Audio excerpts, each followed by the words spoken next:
Hey, good evening, everybody. My name is Dr. Nathan Thompson with Exemplify Health Center, an affiliate of the Wellness Way right here in Yorkville, Illinois. Happy Monday evening, guys. Hope you guys had a great weekend and hope you guys had an enjoyable Monday as much as possible. If you are joining right now, please say hello. Please let me know where you're watching from as well. And I'm going to talk about an interesting subject. I've touched on this in the past. We have a lot of people who will request certain videos, and guys, go back. Either we don't have them archived very well, but you can go back to our Facebook page, but you can also go back to YouTube.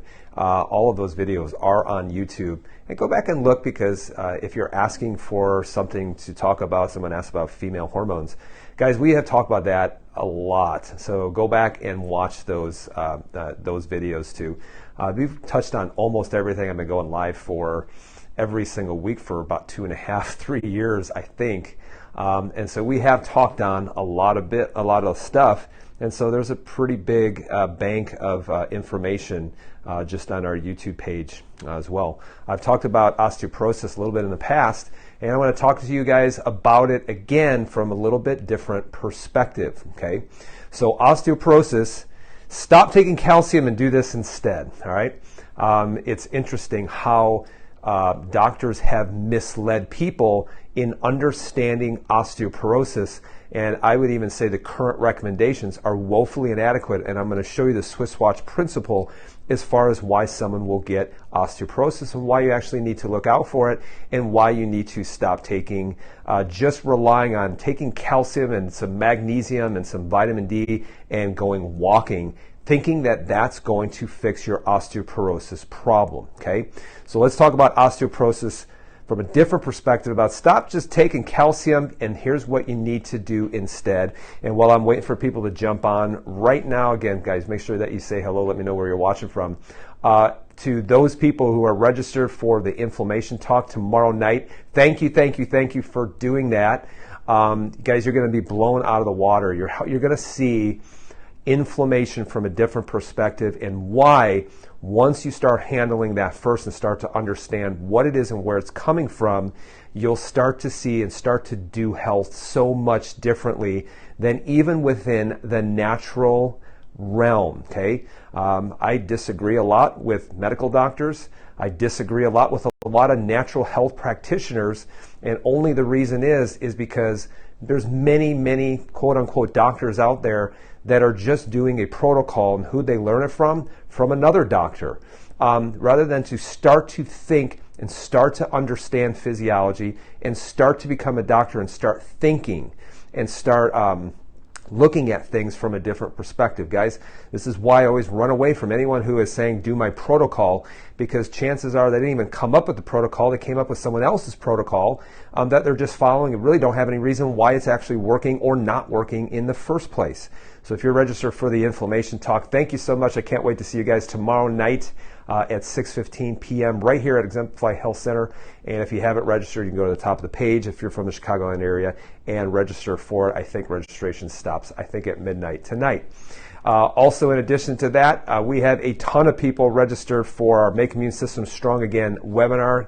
This will be open to everybody across the world, and this will be a webinar that you'll be able to join in at 10:30 this Saturday, October, I believe the 22nd, I think, from 10:30 to 12:30. Guys, we've had a lot of people say, oh, I want this webinar, I want it to be available. Well, we've made it available to you, and now is your chance to be able to get registered for it. The ticket for that webinar is $20. And then there's also going to be a 20 or 48 hour, I believe, replay after that. So if you can't catch it right at that time, you'll be able to watch the replay once it actually concludes. So get registered for that. Just go to the very top of the page and you can get registered for that on Eventbrite. And then the day of the event, we will send you, about an hour before, we'll send you the link to that webinar. That way we don't have a bunch of people who try to get on there for free. All right. Guys, it's going to be awesome. We did this last week in person, but you guys are going to be blown away by how we talk about the immune system. And once you understand that, you're going to see there's a lot of things that don't make a lot of sense, especially in healthcare, once you start to understand how the immune system works. So, guys, without further ado, let's talk about osteoporosis from a different perspective. Before I talk about osteoporosis, I want to talk to you about how people get so scared with their diagnosis, okay? You got to understand, I've said this before, diagnosis are and conditions and things are in Latin. And if you translate it into English, it actually takes a lot of the stigma away from it, because when a doctor's sitting across the desk from you saying a bunch of fancy words that are in Latin and you actually would translate it, you probably would laugh at them, okay? Case in point, osteoporosis. Mrs., whatever, Mary, you have osteoporosis. And it's just the mystique of this fancy word that first and foremost scares you. And then number two, it takes the power away from you, because if you don't understand what it is, you're trying to memorize what this diagnosis is versus just understanding here's what it actually means. It will actually give you some hope to understand is, all right, maybe it's not so fancy. Maybe I don't need to wear this as some kind of badge of honor that I have some kind of fancy word condition. Osteoporosis, guys, literally in Latin means porous bone. That's what it means, porous bone. Fibromyalgia. Algia means pain, and myo means muscle, fibro means connective tissue. I have pain in my muscles and my connective tissue. Arthritis, itis, inflammation of arthro joint. I have inflammation in my joint. And when you guys start understanding that, you're going to realize, oh wow, it's not as fancy as I thought it was. So guys, osteoporosis literally means porous bones.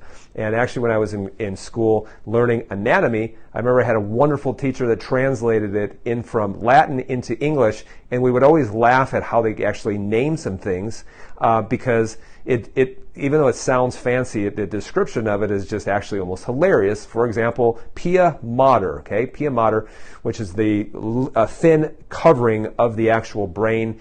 Pia mater means little mother, okay, little mother. That's what it meant. So guys, let's take the mystique out of diagnosis and truly start to understand what it means and what causes it, so that we can put the power back to you to start taking control of your health. Because guys, I will always say this, is I'm just a tour guide. I'm just a coach, and I can lead you in the right direction. And the good news is that you're going to have to take the reins and make the changes and adjustments necessary.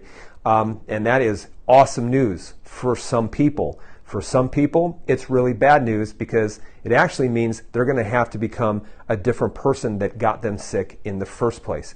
And that's actually what medicine does a wonderful job of, taking away your power and leaving your health under the 100% direction of a doctor. And it's great for people who don't want to change their life, because like I always say, a prescription is really just a doctor's note, or it's just an excuse for not wanting to change your lifestyle.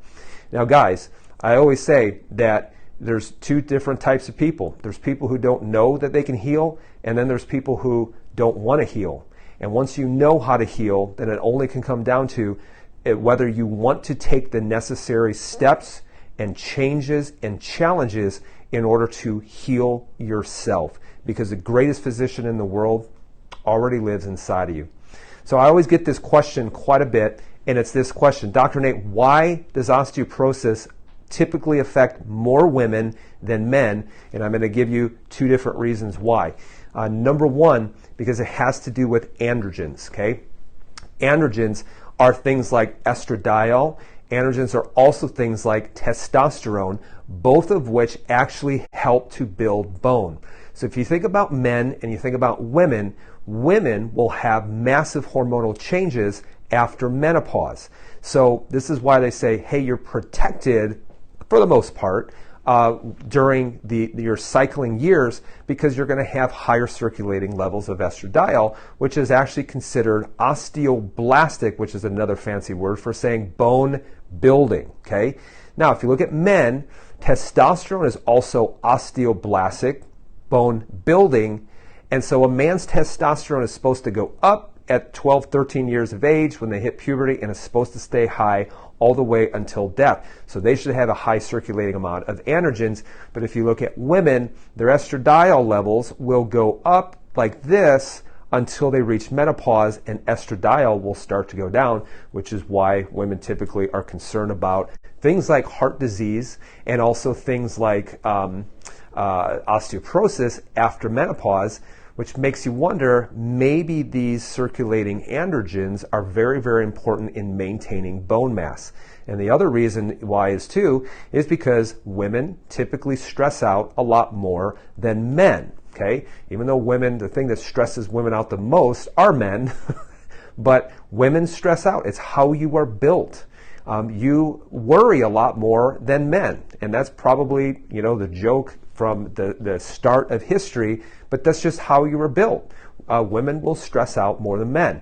Now, and I'll go over why a stress response is so important, even when it comes to osteoporosis, and it has to do with low stomach acid, and then also leading to things like poor calcium and mineral absorption as a result. So those are the two biggest reasons. Now, can men have osteoporosis? The answer is absolutely. In fact, I would argue that the men who have consistently a low level of testosterone, who are very testosterone deficient for a long period of time, will typically have the highest level of osteoporosis. And there's some other factors that will play into it as well. Now, just how serious is osteoporosis, guys?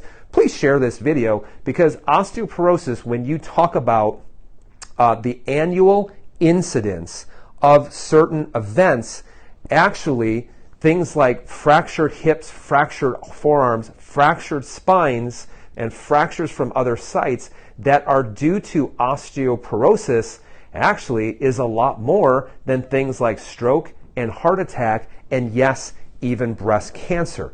Now, some of these events that happen can actually be fatal. And in fact, if you look at someone who fractures their hip, you're going to see that a 6-month outcome is not all that favorable for that person, because they're laying in bed. And of course, if you're not getting up, expanding your lungs, moving around, you'll tend to have some issues when it comes to pneumonia and things like that. So actually, if you look at the incidence, it's about 4 times higher than the next one in regards to stroke. So osteoporosis is a very serious issue.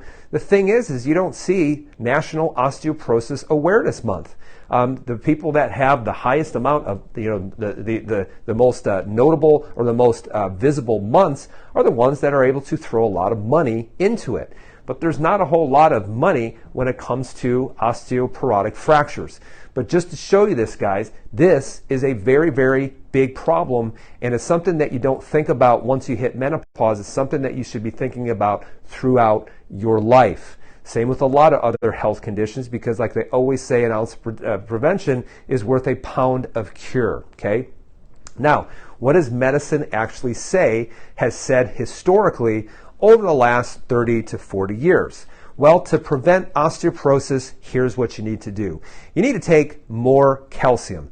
Guys, I'm going to tell you how that is just, in my opinion, so bizarre, because we actually, in the United States, are one of the world's leading consumers of calcium in the form of dairy, okay?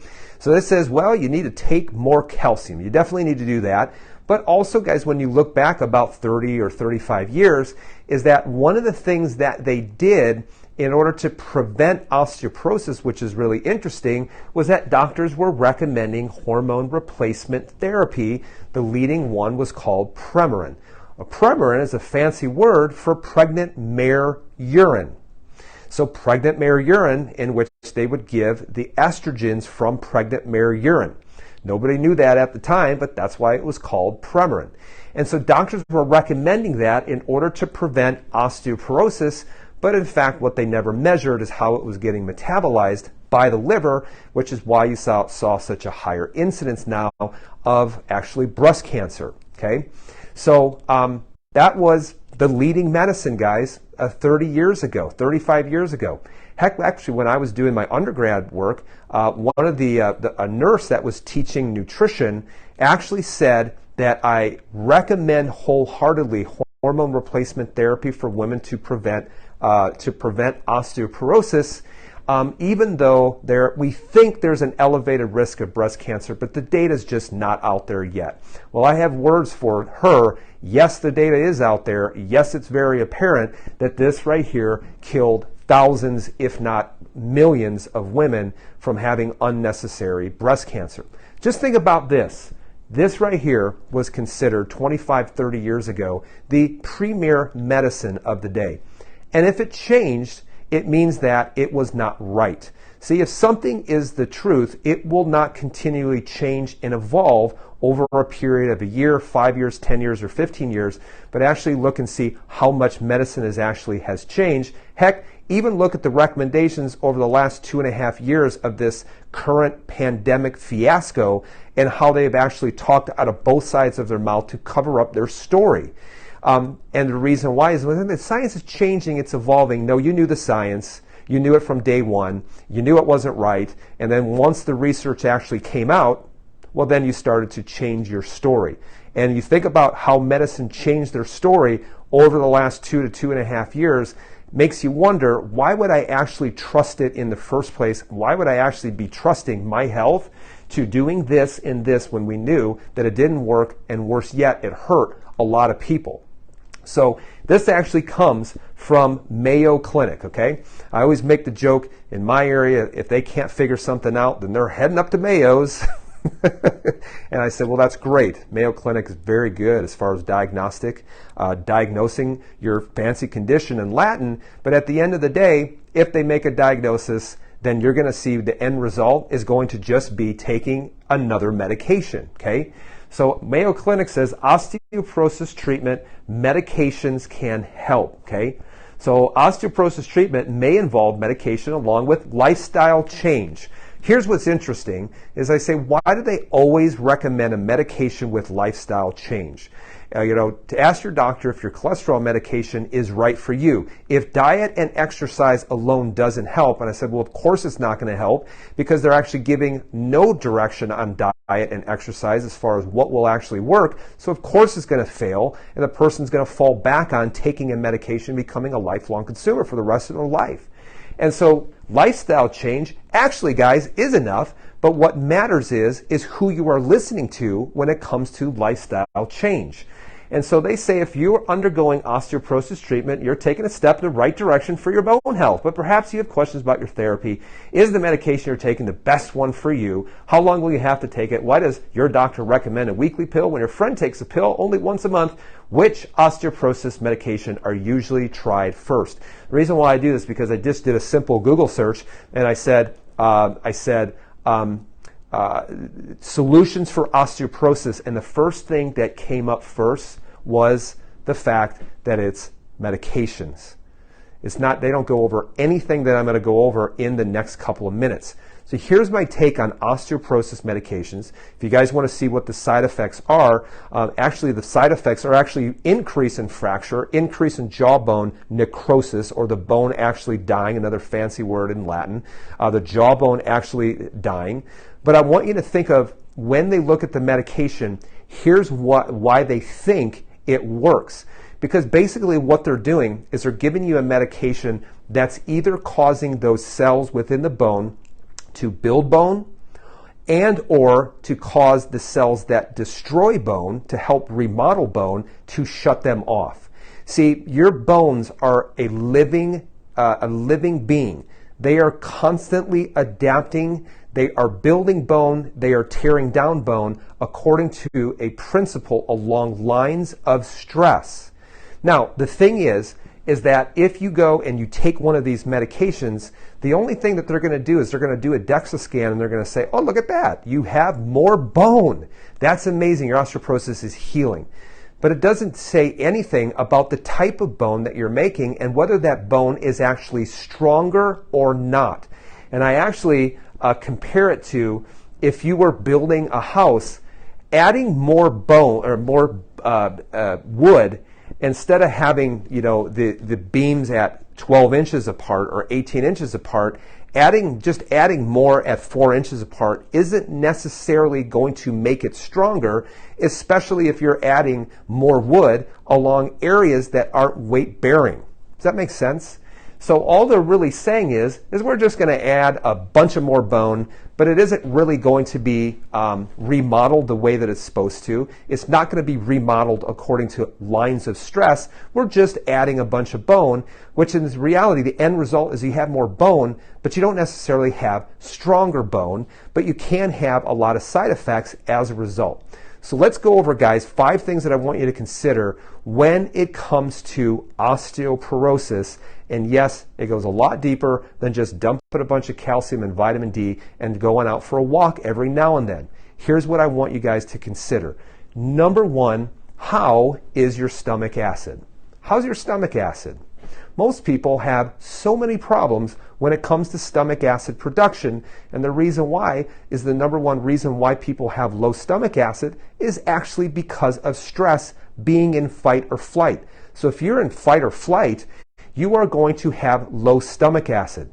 And it's amazing that people still think that reflux is due to too much stomach acid, because guys, your body never produces too much stomach acid, but it will produce less stomach acid when you are in fight or flight, when you are having a stress response. The body doesn't mess up. It will not produce too much stomach acid, but you can have too little stomach acid, which is actually the reason why you'll have reflux, because the stomach will keep turning over, trying to sterilize and break down your foods, and it will propel it back up into the esophagus. The valve is open, and you're going to burn the esophagus as a result. So actually the answer is having more stomach acid and not less. So how is your stomach acid? Well, here's what the National Library of Medicine, PubMed.gov, yes, I found this on Google, actually says about calcium absorption, which is one of the things that your bones need in order to remodel, rebuild, and repair. So the title of it was called Gastric Acid, Calcium Absorption, and Their Impact on Bone Health. They said calcium balance is essential for a multitude of physiological processes, ranging from cell signaling to maintenance of bone health. Adequate intestinal absorption of calcium is a major factor for maintaining systemic calcium homeostasis. Recent observations indicate that a reduction of gastric acidity may impair effective calcium uptake through the intestine. This article reviews the physiology of gastric acid secretion, intestinal calcium absorption, and the respective neuroendocrine regulation, and explores the physiological basis of a potential link between these individual systems. So what they say, low stomach acid will impair the ability of you to be able to absorb calcium. Yet how many times has the doctor said, hey, you know what, maybe you should get a little bit more calcium, but let's also start to give you some betaine hydrochloric acid, or maybe some betaine hydrochloric acid with apple cider vinegar, maybe some apple cider vinegar, because I know that your stress and calcium absorption is going to be absolutely horrible, okay? Now, I find this so interesting is, guys, if you look at this, this is almost an oxymoron, because how many people have actually taken Tums to try to get calcium? Because it's calcium carbonate. So what does Tums do? It actually will not acidify the stomach. It will make it more basic. And actually people think that they're getting calcium from Tums, when in reality you're actually increasing the pH of the stomach, and thereby you're decreasing the ability of you to be able to absorb calcium in the first place. Here's a great way, if you're taking this, or you're taking a proton pump inhibitor, or you're taking something for reflux, here's a great way to make it worse, is by taking this and somehow thinking that you're getting calcium from it, okay? So number 2, 5 things to consider. How is your intake of magnesium, vitamin D, vitamin K, and also collagen, okay? So you actually need these things to act as specific signalers and cofactors and raw materials in order for you to be able to make bone. Guys, most people are hugely magnesium deficient. You'd be amazed at how many people we come in, we test their vitamin D levels, and they are woefully inadequate. And by the way, sometimes it's not actually taking more vitamin D, it's actually having enough bile acid production to be able to absorb it. So if you don't have a gallbladder, for example, you will set yourself up for having osteoporosis, because you'll have a harder time being able to absorb vitamin D because you just don't have as much bile acid. And then you also have vitamin K, which you should be taking that with vitamin D, and then also making sure that you're having collagen.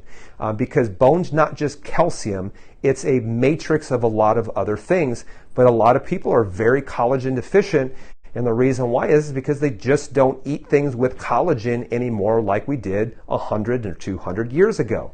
Now, Here's an article again from PubMed. Magnesium deficiency induced osteoporosis in a rat, uncoupling of bone formation and bone resorption. Now they say this: magnesium intake has been linked to bone mass and or rate of bone loss in humans. Experimental magnesium deficiency in animal models has resulted in impaired bone growth, osteopenia, another fancy word for loss of bone mass, and then increased skeletal fragility. At the bottom, they say this: analysis showed a significant drop in trabecular bone volume in magnesium deficient animals by 16 weeks. So trabecular bone is the inside of the bone, cortical bone is on the outside of the bone. So the inside of the bone, which is really what they're measuring when they're doing a DEXA scan, has a significant drop. And how long did it take? It took 16 weeks. Now, one of the things that's interesting is if you can see a drop in 16 weeks, wouldn't it make sense that you could see an increase in 16 weeks? But a lot of times people say, oh, I lost my bone mass, there's nothing I can do, woe is me, I just need to take it easy and just fade into the night and pray to God that I don't have a hip fracture, a spine fracture, or have some kind of shoulder fracture. Now, the third thing that you have to consider are how are your hormones? This includes ladies, but it also includes men as well. How are your hormones? Now, I want you to think of this comes again from PubMed, estrogen and bone metabolism. Here's what they say about estrogen. Now, when they say estrogen, I always kind of scratch my head. What they're talking about is they're talking about a family of hormones. So it should be called estrogens. So estrogens play an important role in the growth and maturation of bone, as well as in the regulation of bone turnover in adult bone. See, what's constantly happening is your bones are building and your bones are turning over, and it's constantly doing this according to the stressors that you are put on it. So if you don't stress your bones, there's no signal in order to make the bones stronger. If you're stressing the bones, then there is a signal in order to remodel them and to make them even stronger.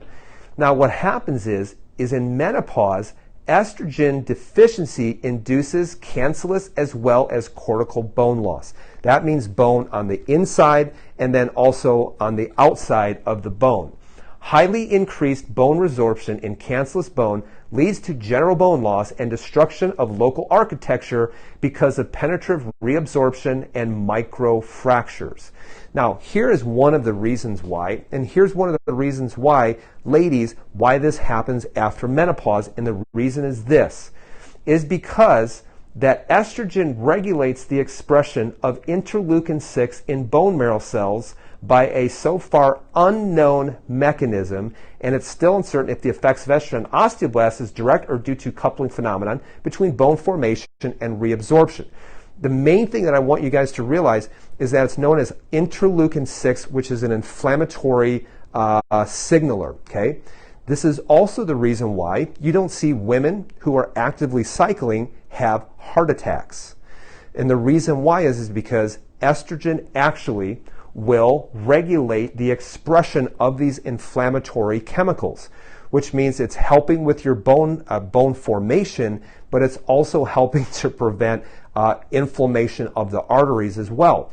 This is why if a woman has a very bad lifestyle that will lead to osteoporosis, and also a very bad lifestyle that would lead to heart disease, is that once their hormones go down as a result of menopause, this is why they will quickly catch up as far as heart attack rates with men, but then it will accelerate osteoporosis. So your estrogens play a role in this. And this is why if you are not testing your estrogens after menopause, because the number one area where they are actually produced is in the adrenal glands, which means that the more that you are stressed out, the more that you are inflamed, the more that you are having all of these issues that hurt your health, is that if you are not adrenally healthy, then that's a recipe for actually having a problem with osteoporosis. Now, also what's interesting is you'll notice postmenopausal women who has osteoporosis more are actually the very thin and very frail women. So if someone is very thin and very frail, you'll also notice that they're going to have lower circulating estrogens, because remember, fat cells is actually very estrogenic. So less fat cells, very low body fat, will have an increased rate of osteoporosis as well, okay? Now, on top of that, can men have osteoporosis? Yes, and the reason why is because you have low testosterone. There was on one of our threads or one of our videos, there was a couple of people going back and forth. One said, yeah, you shouldn't do testosterone replacement therapy. The other one said, I don't see the big deal about it. It makes me feel good. And this was on actually a video that I talked about why testosterone replacement therapy is not a good idea. The reason why is this. If a man's testosterone is low, it's because he's sick. As long as he's got the machinery, it's low because he is sick. And dumping some testosterone in only will hide the reason why they are sick. And in fact, if someone has low testosterone, I want them to feel it. Because if you're lethargic and you're losing bone mass, you're losing muscle mass, and you don't feel so hot, if you just decide, I'm going to dump some hormones into me to feel better, then the reality is you will stay sick with higher testosterone that will be converted into other bad things as well. So in this article, they talk about male hypogonadism, or basically saying having small testicles, all right? And osteoporosis, the effects, clinical consequences, and treatment of testosterone deficiency in bone health. They say this, it's well recognized that bone loss accelerates in hypogonadal states, with female menopause being the classic example of sex hormones affecting the regulation of metabolism, but underrepresented is actually the knowledge of clinical and metabolic consequences of male hypogonadism, also known as having low testosterone as well. So men, this can also affect you as well. Number 4 is, are you inflamed? Are you inflamed?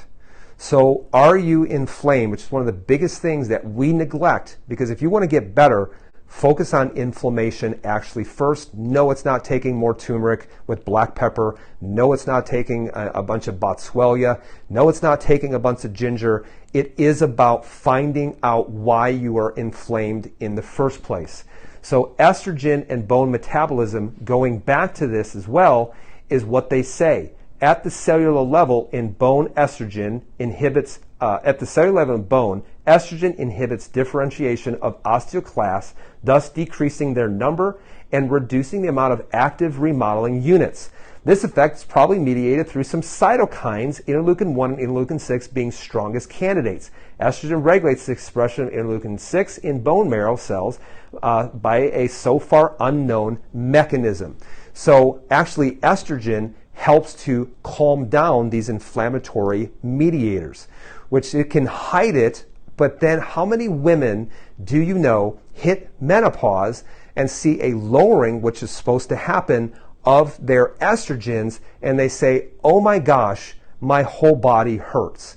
It was not menopause, it was that your estrogens were hiding it, and your bad lifestyle and the mistakes that you were making causing inflammation, the only thing that it did is it just reared its head because it was being blocked by you having a normal menstrual cycle and by having higher circulating estrogens.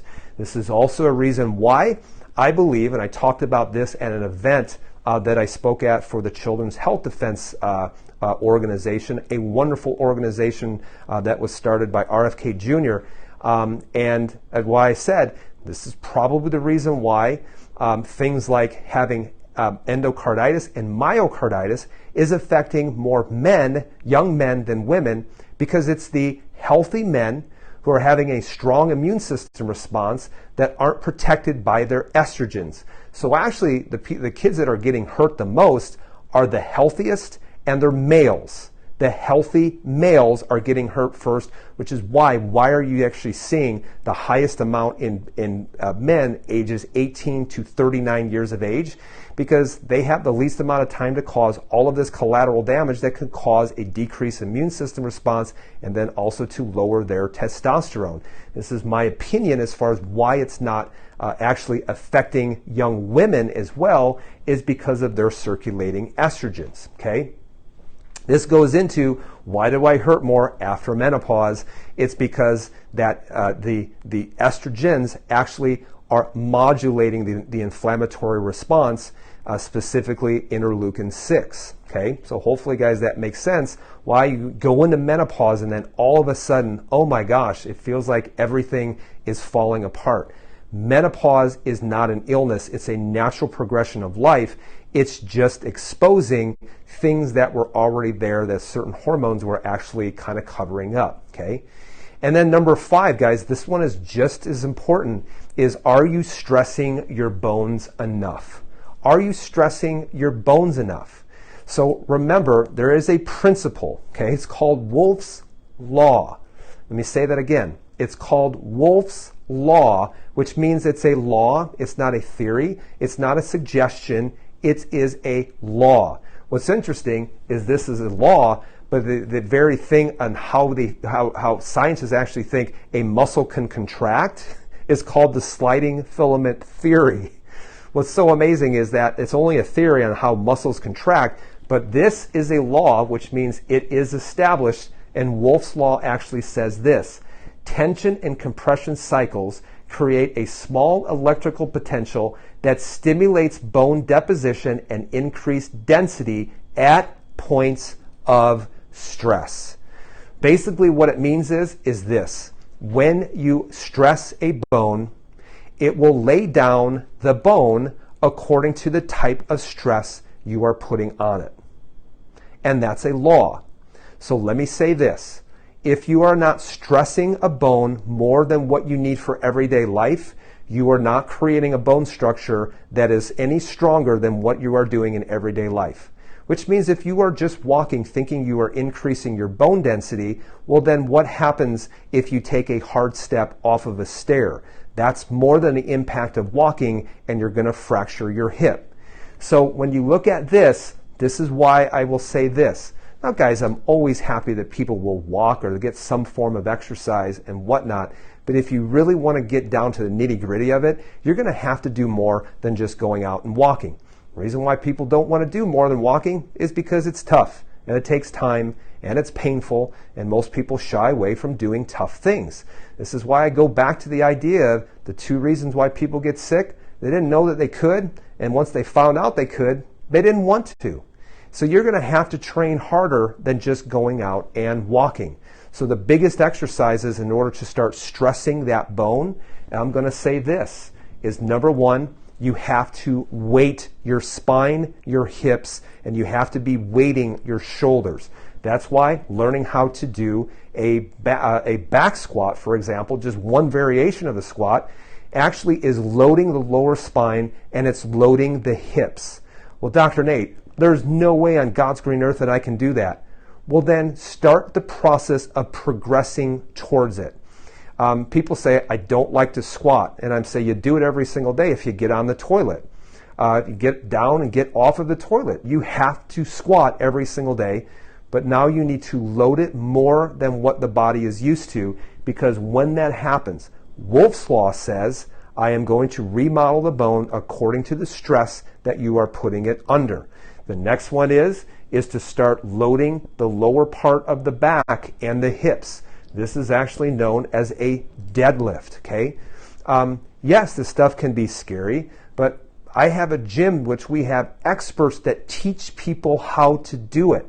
When people become physically incapacitated due to inflammation, due to inactivity, and then they blame it on overuse and arthritis, that's not the reason why, guys. Motion is actually is life to the joint. Inactivity is rust to a joint.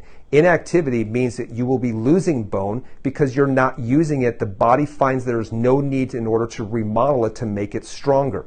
So where are people having the most incidence of fractures? They're having it in the hips. They're usually having compression fractures of the thoracic spine, which is also related to your posture and forward head, or they're getting it actually within the shoulder. That's why you need to learn how to squat, why you need to learn how to deadlift. This is also why you need to learn how to press and start loading the shoulders so that this area right here can start to come stronger. I can actually see right now a lot of people actually just leaving the live stream because that's, I'm just kidding, because this is hard and it's not easy. And I tell people, I said, every single person should be spending an hour a day on their physical frame. They should be working an hour a day, whether that's chiropractic or working on specific mobility work or working on training. That's why we say don't exercise, guys, without a purpose.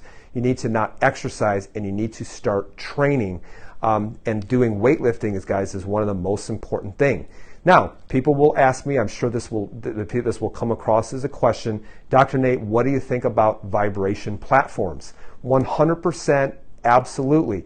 The thing with vibration is the vibration actually stimulates Wolff's Law. The vibration actually makes you heavier when you are doing it. So it creates an increase in weight sense, like you feel like you're heavier, and you are, because the vibration is actually causing you to pull down into the vibration platform.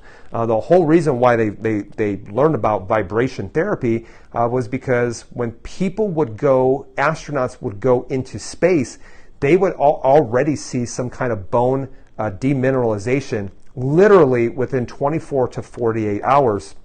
And when they would bring them back down, see that they lost so much bone mass, they found that putting them on a vibration plate could actually get that bone mass back up. So what on earth, Dr. Nate, can I do? I'm going to give you some suggestions, but you always should be testing for causes, guys. This is why if you did a stool test, you would see if you're low in stomach acid or not. This is why food allergy test to control the inflammatory triggers is another wonderful test. This is why a Dutch test is unbelievable, and it's awesome because it's going to look at your adrenal output. It's going to look at how healthy your adrenal glands are. It's going to be looking at your estrogens, how they're getting metabolized. All those different things, guys, are so important. But here's some things that you can do that really don't cost you all that much. Number one, start increasing your stomach acid, okay? Yes, for some people, we have them take 4 or 5 betaine hydrochloric acids, but you can start out with the weaker acid and start taking apple cider vinegar. Just make sure it doesn't touch your teeth, or else it will start to decay your teeth because it's an acid. Number 2, start taking vitamin D. Make sure that you're actually taking it with K2 at the same time. How much vitamin D, Dr. Nate, should I take? I don't know. I don't know if you have your gallbladder. I don't know how well you're absorbing it. I don't know how well you're converting it in the liver. I've never seen a vitamin D test from you, so I don't know exactly how much you should be doing. I will say this, is that typically the less body fat you have, the less that you're going to need to take. A lot of people tend to store a lot of vitamin D within their fat cells if they're carrying a lot of extra body fat. So vitamin D, which can be in the sun, but also taking a vitamin D supplement. Also, spinach is going to be high in vitamin K. Fermented foods are going to be high in vitamin K. Avocados, bone broth protein, high in magnesium, for example. You can also take Relax, which is actually a powdered magnesium. We'll put people on high doses of that too. Number 3, test your hormones, especially ladies. Be testing your hormones, especially after menopause. And then number 4, test and avoid your inflammatory triggers. So how many of you have actually gotten a food allergy test? And then also start weightlifting with a coach, all right? So it's super easy, guys, that you get your $9.99 gym membership, your $19.95 gym membership, your $30 gym membership, and then all you do is you gravitate towards the things that are going to be the easiest, that actually won't do anything for your bone mass, like the adductor machine. You're spreading your legs apart by doing knee extensions, by doing hamstring curls.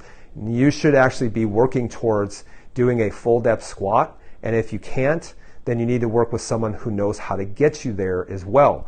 And many times, I tell people when they're working out, like, I don't like doing this, and I actually say, you know what, it doesn't matter, because we need to get you from point A to point B, and maturity is actually doing the things that need to be done, whether you like them or not.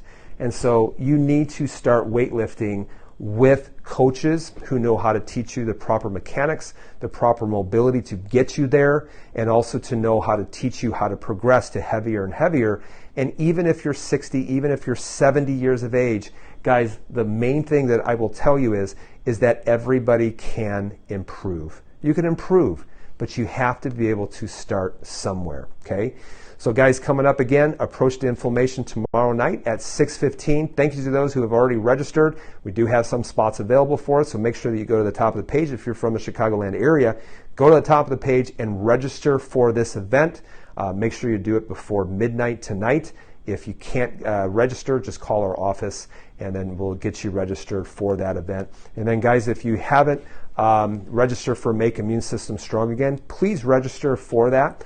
This is one of the ways that we can keep putting out great content every single week. I know a lot of people consume, and this is going to be the most important one, but this is also a great opportunity to help my staff out, help us out by attending that event. Make Immune System Strong Again. And for those people who might be from other parts of the country, I will show you how to get the help that you need. And for those people who are in the Chicagoland area, I'll also show you how to get help specifically from me. Guys, this is going to be an awesome event. I promise you that. You will not be disappointed. And as always, guys, thank you for your likes. Thank you for your shares. Thank you for tagging people that you know and you love. And as always, thank you for sharing this video with other people. It's because of you that we start to get the message out that the body doesn't mess up, that the body is a wonderful instrument of healing, that it needs no help. It really just needs no interference. And once you start realizing that, a whole new world of health will be able to open up to you and to those people that you love. I hope you guys have a great night. I hope you guys have a blessed night. Again, please share this video, and I hope you guys have a great rest of your week. Be well, be blessed. Remember who you are.